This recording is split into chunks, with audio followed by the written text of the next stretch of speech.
About compensations. for Last time we talked about the salaries faculty and salaries. Yeah. Well, faculty. I think compensation for faculty is very discipline specific. Across the university, the highest paid faculty are probably business professors and law professors. Probably some very distinguished scientists in the wet lab sciences are probably more highly paid than political science or public administration, public policy faculty. But even within our school of public and international affairs, there are salary differences. It costs more to hire a public administration faculty member specializing in budgeting and finance than it does to hire a political science faculty member specializing in political philosophy. And those are probably the two extremes, and then there's a range in between of people with different salaries. I know that it's common, I think probably particularly common in Asia, for there to be set salary structures in which everyone gets paid at the same rank, gets paid the same, more or less the same salary. In the academic world in the United States, it's much more market driven, and it's in part the disciplinary expertise of faculty, and as time goes by, some candidates for assistant professor are more skillful bargainers than others. But it's there probably are no two salaries exactly alike in the entire School of the Public and International Affairs, even at the same rank, and even at the same rank with the same years of experience. There probably would be no two salaries that would be identical. They'd be pretty close to each other, but none of them would be identical. How is the budget allocation be distributed in UGA, and especially for the SPEAR? Budget allocation from the central administration? For the pay. For pay? Yeah, well, and you're talking primarily about changes from year to year? Yes, and for new scholars, how to adjust and how to attract them. Well, what are the flexibilities? I mean, there are two or three things that you're really asking about here. One is funding for new positions that do not presently exist. That doesn't happen very often. It's not very common for a department to get a new position. When the School of Public and International Affairs was started in 2002, I had an allocation of new funding every year for 5 consecutive years. And with that allocation, I literally created new faculty positions. Over a period of 5 years, 4 recruiting cycles over 5 years, I was able to add with new funding about 20 new faculty positions that did not previously exist. That's a very, very uncommon situation. But the university had made a commitment to building a new school, School of Public and International Affairs, and they made new funding available to me as dean every year for 5 years. And so I put most of it, not all of it, but most of it into new faculty positions. I used some of it to create new graduate assistantships so that we could recruit graduate assistants into the school. But a very substantial amount went into new faculty. After that period of time, you then have a different kind of situation. When a position becomes vacant, the funding associated with that position reverts back to the central administration. Typically it would be if it's a vacancy that occurs because a faculty member leaves, the money generally would stay within the school or college. If it's the result of a retirement, the money would revert to the central university administration. And then a dean has to request that it be returned. I was very fortunate in the 11 years that I was dean that every request I ever made to have positions returned, I got the funding back. And I think that what this reflected was that the commitment on the part of the president and the provost to the success of the School of Public and International Affairs. They wanted us to be successful, and they thought I think generally we're doing a good job with our teaching and research, and so I always got positions returned to me. I then returned them to the departments, and the departments then went off and recruited replacements. One of the issues that we had to deal with in difficult financial times is in years in which there is not money available for salary increases. In all of the years that I've been an administrator here, we had always had a certain amount of money available each year to increase faculty salaries, except for the last 4 years, the years of what we call the Great Recession, beginning with fiscal 9 and 10, 11, 12, and even into fiscal 13, probably even 5 years. We did not have money for salary increases for faculty. One of the things that happens after so many years is that faculty members either themselves go on into the academic marketplace, or other institutions from other states, public and private institutions, come looking to hire faculty away from us. And so if another institution, another university comes and tries to recruit one of our faculty members, the question then becomes, are the resources available for a faculty retention counteroffer?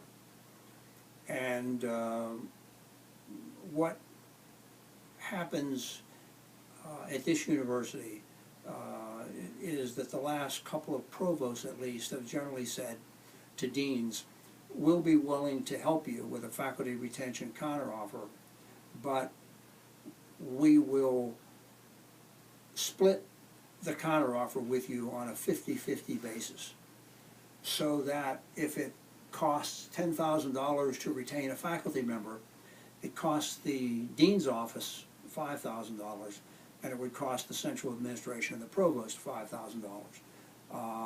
And I think from the central administration's point of view, that's a rational strategy, because it's an indication of how much you value that particular person. If it was free, if I could go to the central administration and get all of the faculty retention counteroffer funding, I'd have no incentive to make any decisions about who to keep and who not to keep, because it would all be free to me. But it's not. We have skin in the game, as it were, to the extent of 50% of the counteroffer, and I think that's a good system, and it works fairly well. And I've generally had great support from the president and the provost in trying to do that. Do you have any rule or system that every year professors can get some kind of salary increase? Sure. Generally, how does it happen? It happens, the University of Georgia, as you know, is a state university. And so we are funded in significant degree by the state of Georgia.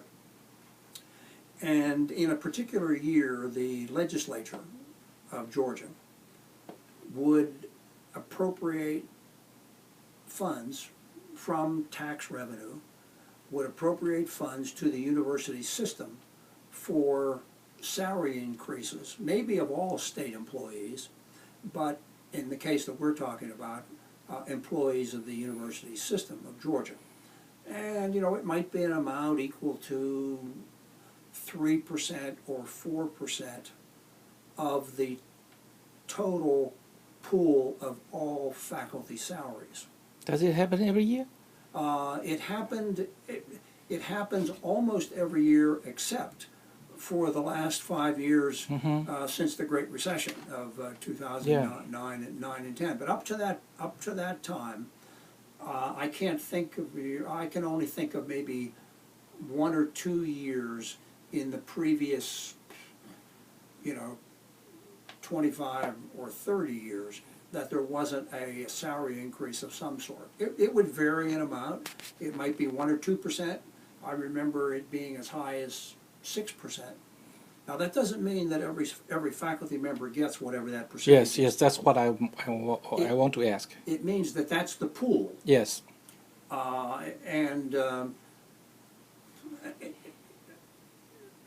Then how you decided, by chairman or maybe by dean?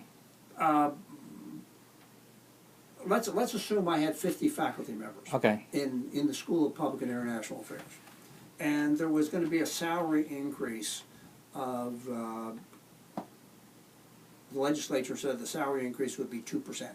So you literally would take all of the salary of all 50 faculty members, add that up, and then add an amount equal to a 2% increase in that pool. That 2% pool would be available then to allocate as salary increase. But the culture is that you wouldn't give everybody 2%. You would give some high performers might get an amount equal to 3 or 4%. Some lower performers might get an amount equal to 0.5% or 1%. And that would be based upon a written performance appraisal that would have been done during the previous 12 months. And the performance appraisals are done by department chairs.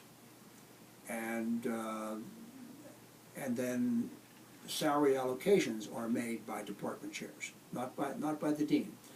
The department heads make in effect the department heads make recommendations to the dean. The dean reviews the recommendations and for the most part approves them, and then makes the recommendation on to the provost, and the provost generally would approve it. The thinking is that the department chair is the person closest to the performance. The department chair is the one who has made the performance evaluation of a faculty member. Every faculty member has to have a performance evaluation every year done by the department head. Faculty member writes an activity report, submits it to the department head reviews it, and then writes a written appraisal of the performance, and that becomes the basis for making a judgment in salary allocation when the salary money becomes available later in the sequence. And as I said, that pattern was one that was recurring year after year until very, very recently when we had the Great Recession here in the United States in the last 4 or 5 years, and in the state of Georgia, the legislature has not appropriated money for salary increases.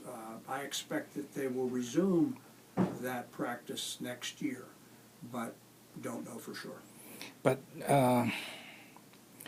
there is no any check on the process, right?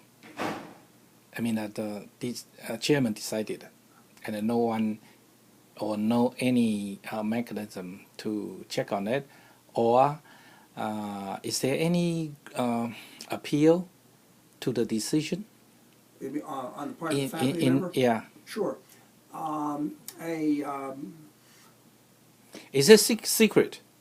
I mean, the final pay. Well, it is and it isn't. I mean, it's not publicized. But everyone knows. But I mean, individuals could talk about what their salary would be, and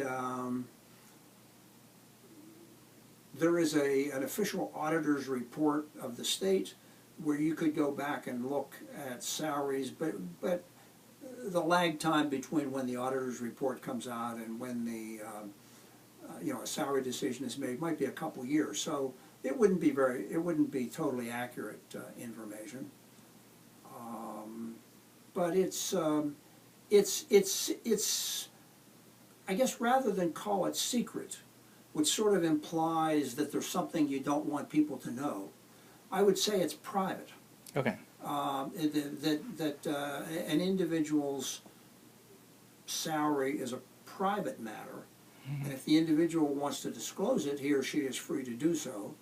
But there isn't an official posting of everybody's salaries at the faculty level. The exception to that is the local newspaper here in Athens. Every once in a while will file a open records request. Yes. And so they under Georgia law, the university has to give up the information that's requested, and they typically they take great delight in publishing the salaries of deans and vice presidents, mainly because these are bigger numbers than the salaries of individual faculty members. So they would likely publish the salaries of the president and the provost, the senior vice presidents, and all of the deans, and maybe a half a dozen of the most highly paid faculty members would appear in the newspaper. And any appeal in the history of your chairmanship and deanship? No. No? Okay, that's great. And I think great achievement. And I think the reason for it, this sounds a bit self-serving, I think, but I think the reason for it was that first of all we had procedures that were well known, such as annual performance appraisal and procedures governing the allocation of salary.